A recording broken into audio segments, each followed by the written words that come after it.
Do you remember the 2020 shutdowns implemented to prevent the spread of the coronavirus? Do you remember how it felt when we could not really do anything outside but go grocery shopping? Schools and churches were closed. Graduations and weddings were cancelled. And because I was not allowed inside hospitals and nursing homes, for the first time in my life, I had to do confessions and last rites over the phone.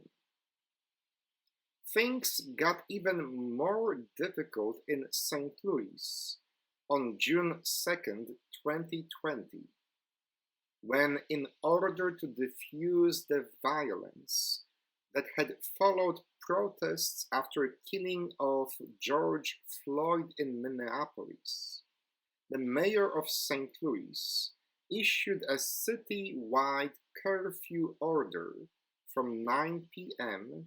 until 6 a.m. People who violated that curfew order were subject to arrest and prosecution. I remember those days vividly, just like I remember the 2 years of martial law in Poland. Being stuck at home, unable to do the things we like to do and the things that we ought to do, is no fun.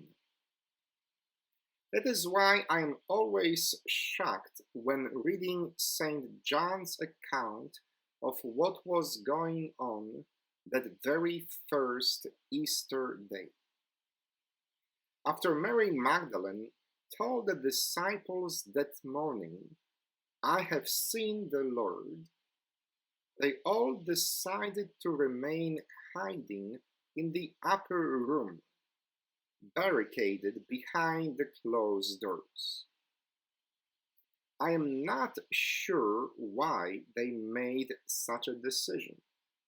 Perhaps they did not believe Mary Magdalene because she was a woman.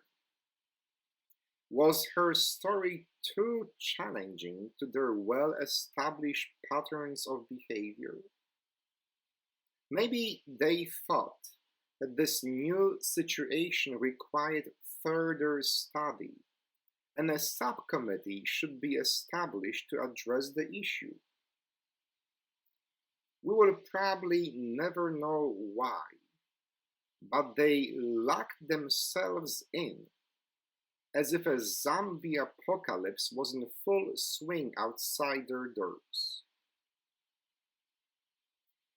Even though we wonder about their self-imposed lockdown, we often do a similar thing, intellectually, emotionally, or spiritually speaking.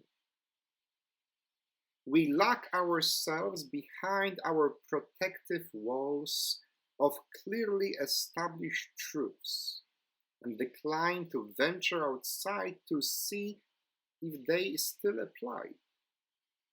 Sometimes we are that hurt or emotionally traumatized that we refuse to trust again or to love again.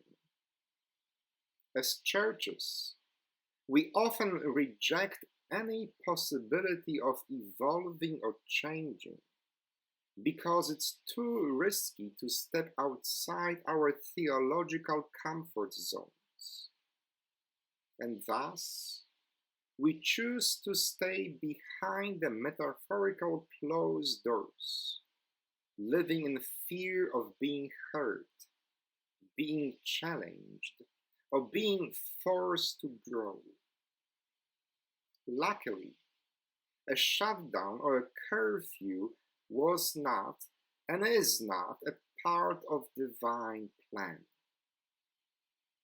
Even though the doors were locked, the risen Christ burst inside the disciples' protective zone and by offering them His peace, liberates them from fear, malaise, or even laziness.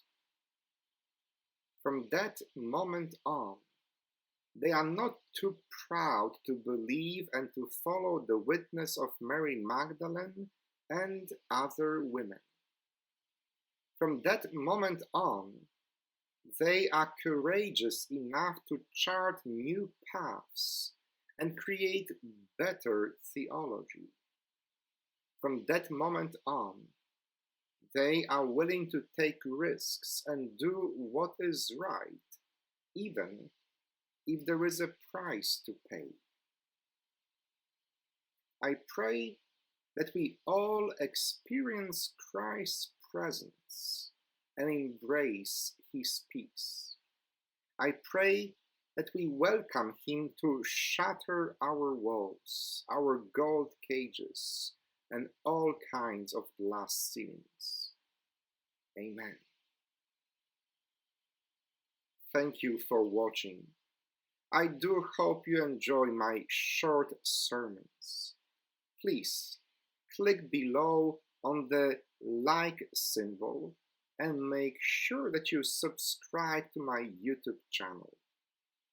If you can afford to make a donation of any amount, you may do so by clicking on the PayPal link below this video in the description.